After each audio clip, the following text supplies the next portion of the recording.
My name is Pastor Hal York, and welcome to Truth in the Trenches. Today we're going to be in Proverbs chapter 28, verse 12. When the righteous triumph, there's great glory, but when the wicked rise, men hide themselves. At the end of the chapter, in verse 28, we see a similar verse. When the wicked rise, men hide themselves, but when they perish, the righteous increase. And then in the next chapter, 29:2, it says, when the righteous increase, the people rejoice, but when the wicked man rules, people groan. No doubt we've all heard the phrase, power corrupts, and absolute power corrupts absolutely. But the reality is power does not corrupt. Power enables corruption to gain strength because of the lack of restraint. It can be quite shocking sometimes to see what happens when you put a person who seems really nice and friendly and easy to take, but you put that person in power or a position of leadership and they become a different person. Why? It's because of the corruption that's in and the evil that's in every human heart. That's why Paul says in 1 Timothy and Titus that when you're choosing leadership and looking for leaders in the church, look for those who've been tested.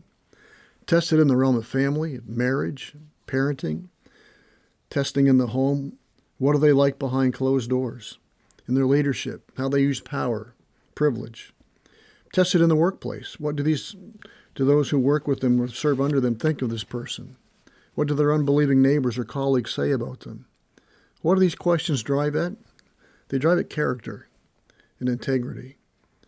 They're looking for the true indicator of who this person really is. Is it selfishness or self-promotion or pride, an unwillingness to listen? Or are they characterized by being considerate and thoughtful, looking out for others, not just themselves, when they're in positions of leadership, in positions of power, in the home, or wherever they might be at work? These make for poor leaders, people who are driven by selfishness and pride. And giving them power is a recipe for disaster. It makes their leadership oppressive, heartless, self-serving, inconsiderate of others, cruel at times, and uncaring. It's all about them. Their agenda's the bottom line. People are like trees walking, things to be used. They've taken advantage of for personal gain.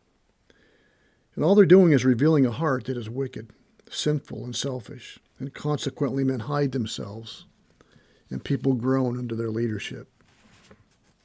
People are in such places are looking for somewhere else to work, that no one is happy at work. These attitudes bleed down into everyone. Take care of yourself. Don't worry about anyone else. Do what you have to do and get out.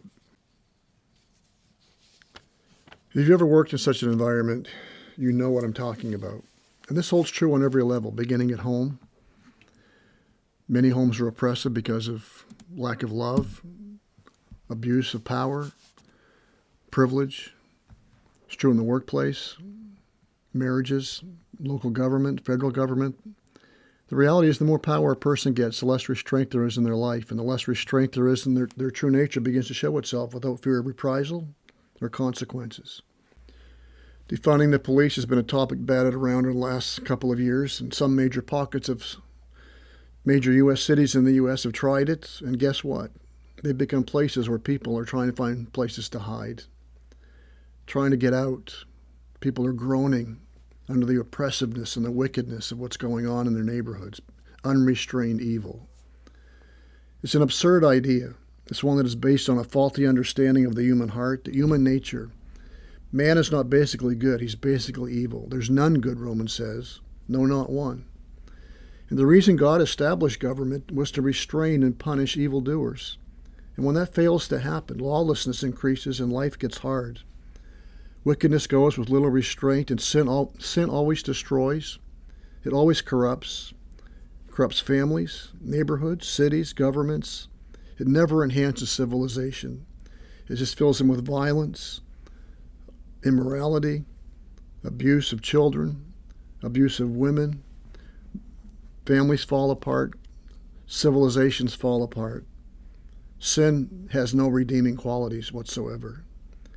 And I don't think anyone listening to this is shaking their head saying, I don't know what he's talking about. If you're confused, read the paper and watch the news for 5 minutes. When wicked men rise, or when the wicked rise, men hide themselves. But when a wicked man rules, people groan. Well, we live in a democracy in Canada and the U.S. If it's that bad, why don't we just vote them out? Vote out the wicked leader and vote in a better one. Well, there's a rather simple but sad answer to that. For God did not send his Son into the world to judge the world, but that the world through him might be saved. He who believes in him is not judged, but he who does not believe has been judged already, because he's not believed in the name of the only begotten Son of God. And here's the answer to that question. This is the judgment, that light has come into the world. Men love darkness rather than the light, for their deeds were evil. For everyone who does evil hates the light and does not come to the light for fear that his deeds will be exposed. Rulers may think they're above reproach or above scrutiny or restraint, but reality is no ruler is above accountability. One day they will give an account. They would have no power at all except the Lord has given it to them. Power brings corruption, but it also brings added accountability. But the great news is there is a king who is good, whose ways are perfect, who's righteous and just, loving, caring, compassionate, and gracious. His yoke is easy and his burden is light. He's the King of kings and the Lord of lords, and one day he's coming back to rule, and he's going to rule this world in righteousness and in justice. The government will be on his shoulders. He will rule in peace, and the people will rejoice. The wicked will groan and try to hide themselves, but to no avail. There is nowhere to hide from the all-seeing eyes of a holy, righteous God. So ask yourself, and I'll ask myself, in my home, in my family, my marriage, even my workplace, what kind of person am I when I get a bit of power, responsibility? Is it carried out in the power of the Holy Spirit in meekness and gentleness and loving kindness? Or do I suddenly become thoughtless and selfish and self-serving and mean-spirited? What's really going on in my heart? What am I really like? What's my character? Do I have integrity? When the righteous increase, the people rejoice. But when a wicked man rules, people groan. When people see me coming home, when my wife sees me coming, when my husband sees me coming, when my children see me coming, do they rejoice or do they groan? May this truth guide us and guard us in the trenches of life as we seek to live our lives for the glory of God and the good of others. May God bless.